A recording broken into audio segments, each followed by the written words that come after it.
Welcome to the March installment of the Georgetown Center's Little Nuggets of Tech and Telecom.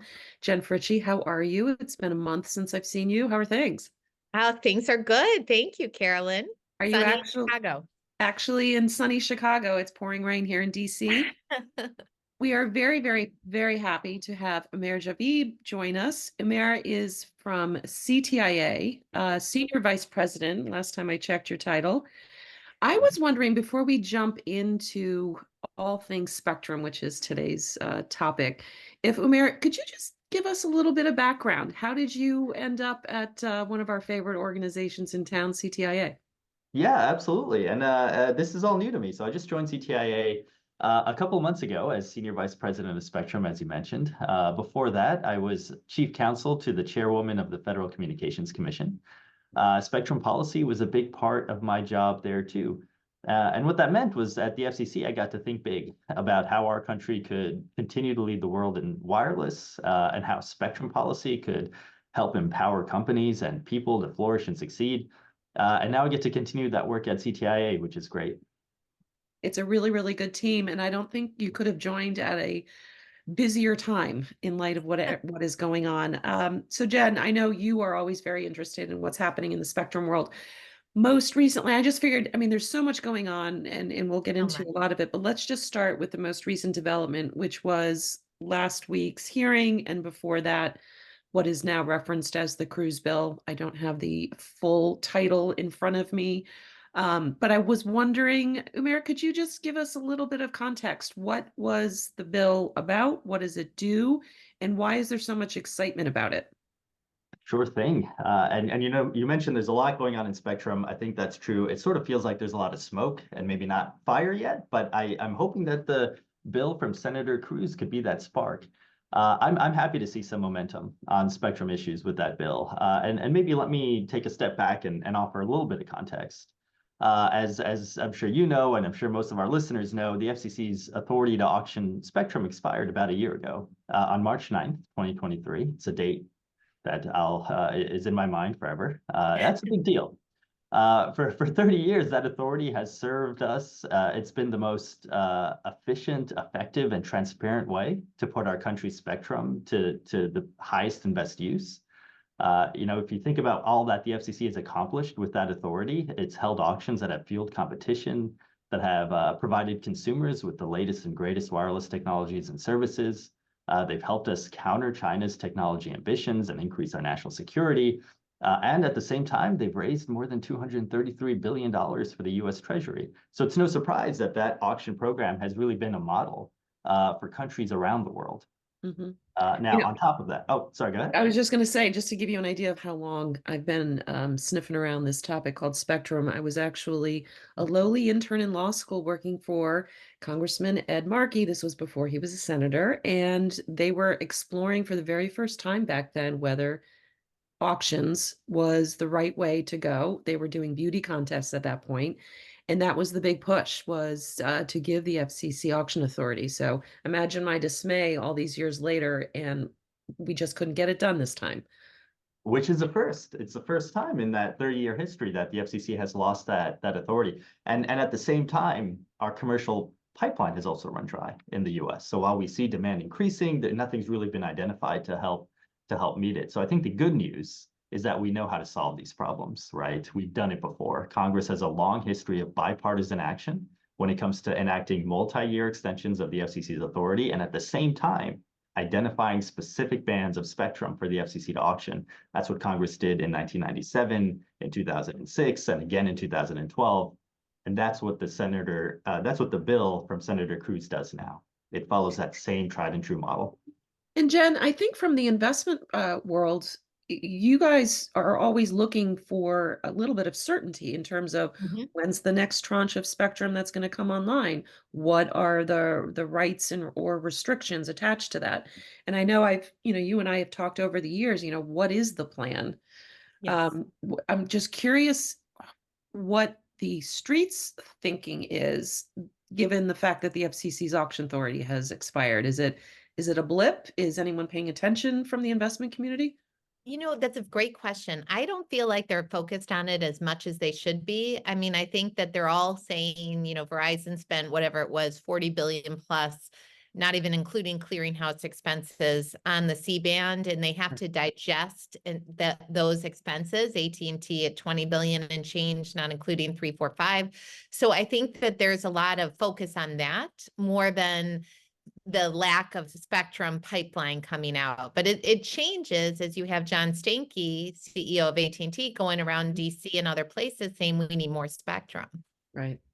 So Mayor, back to you and the cruise bill. If you could just give us a little bit of a sense of what does that bill do? And then, what are the next steps now that it's been introduced? And while we didn't have a legislative hearing on it, there was a hearing where that bill certainly came up and was discussed.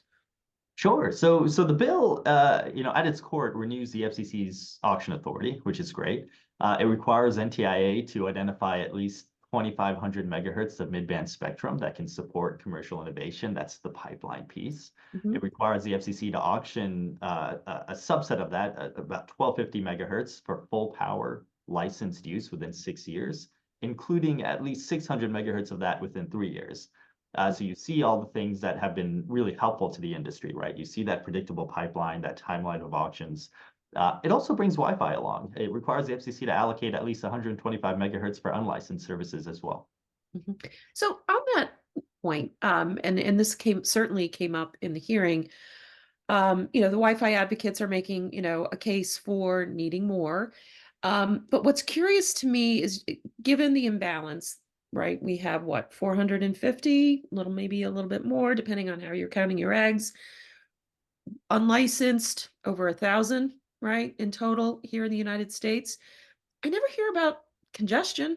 So I know, the cruise bill does, as you said, identify some additional spectrum for Wi-Fi, but I guess I'm curious, why? Why do they need more? That's a great question. So, and the US leads the world when it comes to spectrum availability for Wi-Fi. On that metric, we are far ahead of any other country. And I think really no one is close.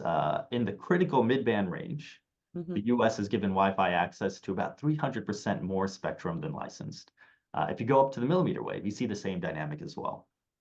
In the past couple of years, the FCC has made, you said over 1,000, it's 1,350 megahertz of new mid-band spectrum to support Wi-Fi. And much of that spectrum is contiguous. And what's really striking is when you look at what the rest of the world has done. Other countries are deploying that same Wi-Fi technology and doing it with half the spectrum that the US has allocated. And not running into any problems. I've not seen any reports in the press or otherwise in terms of congestion on the Wi-Fi channels. Right. Interesting. What are next steps on the cruise bill at this point? I hope to pass it. I think now that we've had the hearing, I'm hoping it will at least kickstart some discussions between the four corners. I think that's the obvious next step. Once those conversations start, I think the bill from Senator Cruz could be a really strong starting point for the four corners to engage on. And Umair, can I ask, so this, you said, if I wrote down my notes right, 300 of which will be, 600 of which will be auctioned off in the next 3 years. Will that have a sharing component to it? Or, because So that for that 600 megahertz, that is for full power use. So really what they're targeting there is how do we support sort of the wide area networks that are so important, not just for domestic innovation, but also for competition abroad. I'm not aware of any sharing technology that can really support that type of full power use without trade-offs. So I think it'll remain to be seen how the FCC ultimately gets there, but it does seem like that spectrum is targeted for supporting things like 5G and 6G. got it. And that would be which band? The lower 3? Well, that's, I think, a strength of the bill from Senator Cruz is that they don't identify specific bands of spectrum. And so they require NTIA to identify within a certain time frame what spectrum could meet that requirement. And that's something that NTIA would undertake. Now, that lines up nicely with the National Spectrum Strategy, which also requires 2-year studies. It's honing in on that lower 3 gigahertz band and that 7 and 8 gigahertz band. As places to find spectrum to support commercial innovation. So those could be potential places that could meet the requirement in the bill from Senator Cruz. Got it. Let me ask you another question related to Wi-Fi, Umair, and that is another thing that came up in the hearing, and we've heard it before, which is one of the favorite talking points in terms of the discussion about why, then the Wi-Fi advocates asking for more spectrum, and that is so much offload happens from the CMRS networks to Wi-Fi. I mean, from my perspective, the minute it transits the CMRS network and lands on Wi-Fi, it's no longer mobile traffic, but let's not digress. So to me, it's been a while since I looked at the engineering. CMRS seems to be able to function just fine without Wi-Fi. Granted, Wi-Fi is being used for offload, but Wi-Fi, can it exist and operate if there is no CMRS? Yeah, that's a good way to put it. These technologies are not substitutes by any measure, right? You can't replace one with the other. Both are important. The United States should lead in both. At the hearing, I thought that Clete Johnson from CSIS made a really good analogy. He said Wi-Fi, you could think of it sort of like the capillaries, and you could think of 5G as the arteries. You need both. But right now, the capillaries are doing fine, and it's our arteries that are clogged, and that's where we need to start focusing our attention. Really quick question in terms of near-term obstacles. I know that there's a lot of conversation going on between the industry, different players, and lots of folks over at the Pentagon. Any idea about where the DoD is coming from? I mean, obviously they're under the microscope. They're being put under a lot of pressure to step it up and really, identify where they can actually be more efficient, something that they didn't actually do in the report that came out a while back. How do you see that conversation unfolding in the near term? So, I think that when I was at the FCC, I had a lot of conversations with the Department of Defense and certainly with other stakeholders, and really sought to use that opportunity to try to understand what was important to them, what were their needs, and how we could find win-win opportunities for both sides. I think there were two things that struck me from those conversations. The first is sort of a little bit philosophical. I think that as I take a step back and think about how we're starting to think about national power and spectrum. In the United States, we seem to be moving toward this view that national power comes from our military holding on to spectrum assets, that they need flexibility and that holding on to that spectrum is how they get it.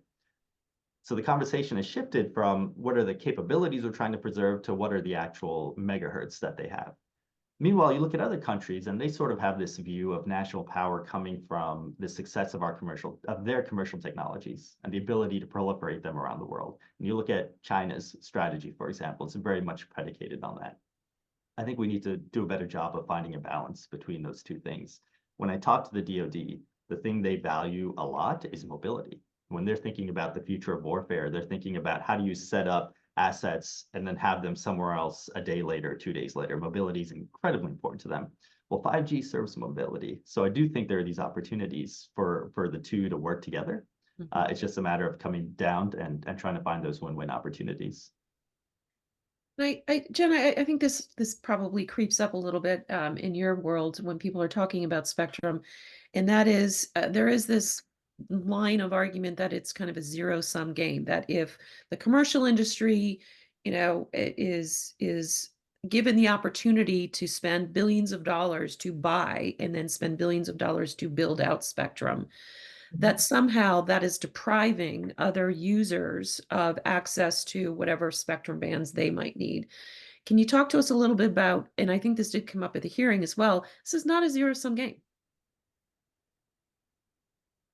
Yes, I think there is a misunderstanding of that in the when you say zero-sum game, meaning I think the struggle Wall Street per se is having is 5G has kind of been removed from the conversation. Like if you word search 5G 3 years ago in an earnings transcript, it probably came up 20 times. Now it's noticeably absent because I think it is that chicken and an egg, build it and it will come. Mm-hmm. So I think, Carolyn, to your point, I'm not sure I'm answering your question, is they need to show that the billions of dollars they've spent on spectrum that their balance sheets had to take a body blow because of is worth it in terms of realizing eventual revenue gains to their business model. Right. And I still think the jury's still out there. Right. And Umair, again, we hear this a lot from the companies in the defense industrial base, that, it's somehow a zero sum, that if we as, commercial industry are given access to more spectrum, that somehow that deprives them. And I was hoping you could talk a little bit about the fact, and I think this came up at the hearing. Cleet Johnson, I think, commented on this, that in fact this spectrum conversation needs to move away from that idea that this is a zero, that one's gain is someone else's loss. And in fact, we're in a much different place talking about spectrum and access for the future. Is that fairly accurate? I think that's exactly right. I think too often in the dialogue, we're pitting national security versus economic growth. Like you can only have one or the other. And the reality is that we have a long history of doing both of those things. And we have a long history of using market-based principles to do both of those things.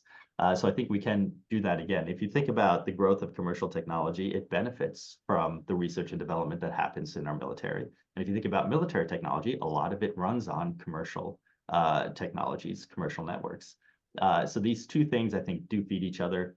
We've been able to use auctions in the past and take the revenues from those auctions to upgrade military systems, to serve public infrastructure projects that this country has sorely needed, like building out a public safety network, to paying down national debt. So I think that we can do both of these things at the same time. As I refer to it, we can walk and chew gum at the same time. All right, let me be a little provocative here. And Jen, you're going to laugh because Okay. we did a Georgetown event in which we hosted a number of hyperscalers and folks that are most often described as in the private wireless, provisioning private networks. Is there any chance, do you think, Umair, to have the CBRS operations moved out of the middle of the 3 gig band and put somewhere else? Is that even in the realm of possibility politically or otherwise, do you think? Well, I think one thing we've learned is that we have to be really intentional about the choices we make in mid-band spectrum. And if you take a step back, what you see is that in the United States, the 3 gigahertz band is the home for 5G in the United States. It starts at the top of the band. You've got 3.7 to 3.98. That's a C-band, full power 5G use. It continues down to 3.45. Again, 5G band, full power use. You've got CBRS sort of in the middle there. And then you go to the lower end of the bar where, again, you've got 3.3 to 3.45, which is globally harmonized as a 5G band. So you have sort of this amazing opportunity to have that technology flourish in a band. But there's that middle part. And that's prime spectrum that's now sub-optimized for 5G. And so I do think we need to kind of take a lesson from the past. When I think about the technologies we're talking about, it's not all that clear that this prime mid-band spectrum really offers any benefits for technologies like Wi-Fi or shared uses, right? You remember Wi-Fi is designed as a short-range technology, right? And that limited range is a design choice because it allows really high reuse of spectrum on the other end. And that's what's important, right? That trade-off allows more people to use the spectrum and to do so license-free and without coordination. And that is the benefit of Wi-Fi. But if you look at what the benefit of midband is, it's its propagation. It's its ability to support longer range with higher capacity. So it's really useful for licensed mobile, not all that important, not all that uniquely important for Wi-Fi or for low power CBRS type uses. So I think going forward, as we're thinking about things like dynamic spectrum sharing and moonshots, we have to be really intentional. We have to find the right places for them and preserve that kind of really limited, really important midband opportunity for the technologies that really benefit from it. So you raised, go ahead, Jen. I was just going to ask, with that comment, which I agree with completely, is there a view, though, at the CTIA and DC in general about the changing macro environment and that Verizon could spend $40 billion on spectrum 3 years ago is very different today because the cost of borrowing or interest rates have gone higher? So is there that discussion too? I mean, do you think there's an appreciation that those are the days of old and that if a spectrum auction happened again tomorrow, it might have a very different outcome? Well, if you look at the prices that were paid in C-band, a lot of that was a function of scarcity, right? It was the fact that there really wasn't mid-band spectrum available. And so when you had this prime opportunity come up, it became incredibly competitive. It drove the price higher than anyone anticipated. If you go back and look at all the predictions of what that auction was going to raise, this was easily double I think Yeah. the highest prediction. If we are doing better about planning spectrum, making that spectrum available, having a pipeline, then I think that we will do a much better job at managing those prices at that auction of those mid-band auctions. Got it. And it Okay. also stands in stark contrast to what was raised in the quote unquote auction for CBRS, which I wouldn't call a license so much as, you get your ticket to stand in line to be able to go ahead and use the spectrum if it's not already being used. Which I think, what was it, 4 billion? It was an incredibly Yeah. small number when you look at what was raised for C-band, which were scale licenses, full power, commercial, and whatnot. But you raise a really good point, Umair, and that is dynamic sharing. Can we have a discussion about this, please? Because I am just so frustrated sitting in on Spectrum conversations and everybody gets it all garbled, between Wi-Fi and CBRS and licensed and unlicensed and sharing. If just again, I don't mean to harp on the hearing. I just thought it was a good encapsulation of various talking points. And that is certainly from the Wi-Fi perspective, they constantly referred to CBRS and as dynamic sharing. I mean, I'm not an engineer, but everything I've read and know about CBRS, it is absolutely not dynamic. So could you talk to us a little bit about what is the CTIA view? What is dynamic sharing? And what role do you see that capability playing as we move forward in conversations with DoD? Yeah, so dynamic spectrum sharing certainly has become the hot topic. You're seeing it in a lot of discussions at the FCC, at NTIA, within the administration. If you look at the implementation plan, Pillar 3 is entirely about dynamic spectrum sharing. So almost half of the outcomes, half of the initiatives that are outlined in the implementation plan are focused on developing some sort of dynamic sharing capability. But at the same time, there's no definition of what that is. So it's not entirely clear what we're talking about when we talk about a dynamic spectrum sharing moonshot. I think that when we look at sharing frameworks that are available today, there's a lot of trade-offs that are made there. A lot of times what happens is in order to have a shared band, you push the commercial use to a really low power, and that's how you accomplish sharing is through that kind of low power use. That might work for some services, it won't work for others. And for when you're talking about deploying wide area networks to bring the benefits of new technologies to every American, no matter where they live, low power isn't going to let you do that, right? You need that higher power use case. And so, I think that's what the moonshot is. How do you develop an economically viable sharing mechanism where you don't have those types of trade-offs? I think that's going to be very hard to do. And a recent letter from the NSTAC sort of outlined that point, that there's a lot of challenges facing dynamic spectrum sharing. So just for those of us who are not good on our acronyms, what does NSTAC stand for? So the NSTAC is an advisory group to the president, a private sector advisory group, National Security Telecommunications Advisory Council. Yes, there you go, right up there with the CSMAC. That's right. All right, so DSS, I know in terms of next steps for the National Spectrum Strategy Implementation Plan, the plan to have more plans. Where does DSS fit into that piece of it? I believe isn't CTIA hosting an event with folks from the Pentagon to have a conversation about dynamic sharing? That's exactly right. On April 8th at CTIA, we'll be hosting an event that the DoD will be holding to start a conversation with the private sector on the implementation plan and dynamic spectrum sharing. So we're very much looking forward to that conversation. In terms of next steps and where's DSS in the implementation plan, you sort of see it in 2 or 3 places. One is this idea of a DSS test bed.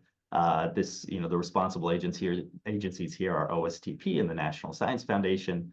And then you see the DSS moonshot, which is the longer term effort. And it looks like it's really being housed inside the DoD in terms of what they can potentially do there.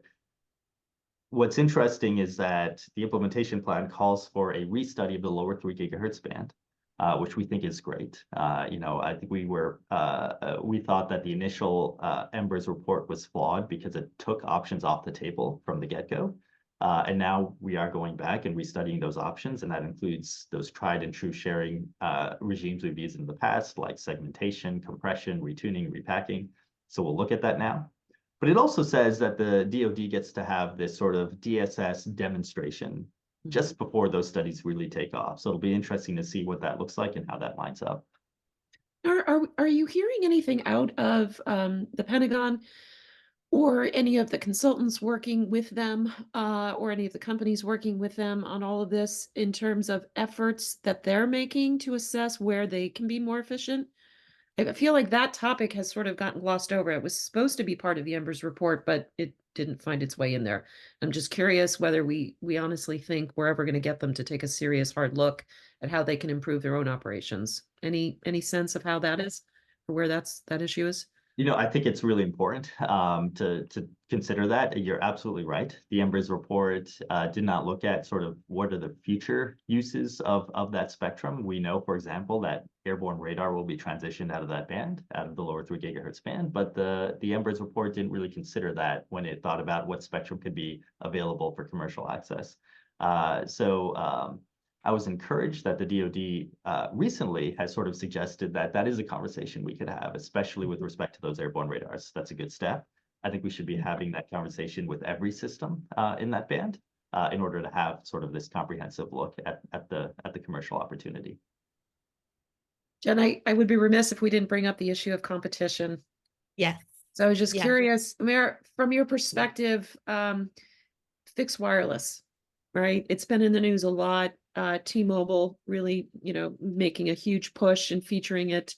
Verizon, as we know, even AT&T, they're all looking at it and rolling it out to one extent or another. But based on everything I've read about the capabilities, it seems like capacity and the amount of spectrum available to the companies is going to influence how strong they go at FWA. Would you agree with that? I would. I think fixed wireless access is the early 5G use case that's really emerged, a big success story. It shows how U.S. innovation in wireless is benefiting not just the country, but also bringing valuable competition and lower prices to broadband consumers.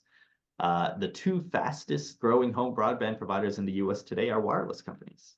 Right. And fixed wireless is also helping to close the digital divide. 20% of 5G home gross adds are first timers to the broadband marketplace. That's amazing. Which is amazing. Now look, the amount of data being carried on America's wireless networks is increasing at a very rapid clip, right? Last year we saw 40% growth year over year. That was a record. I've got a graph in my office. You all have probably seen it on one axis you've got time, right? On the other, you've got how much data there is. And in the middle, you've got this hockey stick. And it just projects how much increase we're going to see in demand. Fixed wireless is going to feed that as well. If you look at a lot of the discussion around it, the concern is that it will be spectrum starved unless new spectrum is made available for it. I think the same I believe the same holds true for the success of O-RAN. I think we also heard from Diane Ronaldo, who runs the O-RAN Coalition, that with more spectrum, more full power licensed commercial spectrum will help make O-RAN a success. And we know the administration cares a lot about that. Would you? That That's makes sense exactly as well. right. I think, nationwide carriers are now leading on Open RAN adoption and deployment as well. The best thing that we can do to get more Open RAN is to put more spectrum in the marketplace that will allow for more 5G and 6G deployment. And that's the opportunity for these radios to get into the network. Umair, can I ask that does the spectrum screen matter as much anymore, given that? I mean, you have one carrier like US Cellular has openly talked about looking for alternatives, and there's a mid-band spectrum screen petition and from AT&T. How do you all see that, given what you just said? I mean, it does seem like a spectrum screen should no longer really be relevant. The FCC has an open proceeding on that, and so I'm excited to see what comes in on that record and really dig through it. And I think we'll just see as and get more information on that. Interesting. Good. I can't believe it. We're at 29 minutes. We're only supposed to be a half hour, and I have like 4 more questions I was supposed to ask. Okay, how about this? In terms of next steps, obviously the cruise bill, they need to get co-sponsors. What are next steps in terms of industry and DoD conversations, do you think, in order to keep the momentum moving forward so that we all land in a productive place and have some legislation with a pipeline?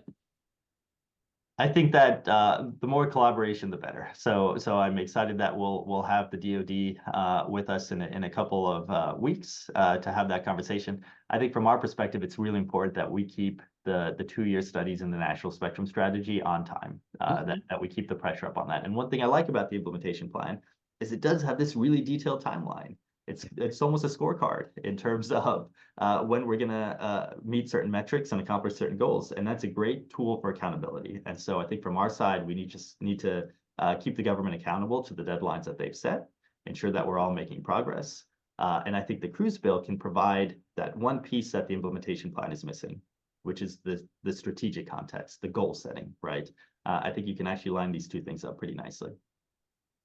And Jen, just so you know, the National Spectrum Consortium out of Notre Dame has circulated a link so folks who are remote can actually dial in and listen, maybe watch. I don't know if it's just audio or if it's also video. The event happening at CTIA being Oh, convened by great. DoD. So we'll send that around Terrific. to folks who are participating in our little webinar here. Jen, I think Great. you had another question before I we. just was going to say the 2-year timeline. When was the start? When was or is the start date of that? So The it depends, as in Okay. always. Okay. It either kicks off from the release of the National Spectrum Strategy or kicks off from a receipt of the spectrum relocation funds. So these are to the extent that federal agencies are going to use the SRF, the Spectrum Relocation Fund, in order to do their studies, then the 2 years will kick off from when they receive the funds to do that. Which Got I it. believe the implementation plan has targeted for this summer. Or Got sorry, early fall. Okay. Yep. Great. And you know what I think we'll also do is we'll make available to folks who have registered for the webinar, because I think in just looking at the Q&A, there seems to be confusion amongst the attendees as to what dynamic sharing is. And what I think I'll do is we'll make available the submission to the NSTAC, so the NSTAC letter. And then I think the National Science Foundation itself has also put out a definition. So it's a very specific term. It's been used in different ways over time, but I think what we are looking at right now is a very specific definition of the term. So we'll get that out to folks who are curious what that is. We could talk for another half an hour. I know.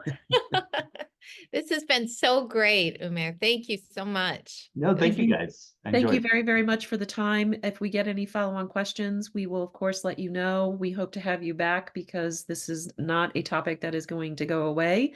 And I imagine the closer we get to an election and immediately following, it will continue to be a hot topic. I think you're Thank you right. very, very much for the time. Really appreciate it. Sure thing.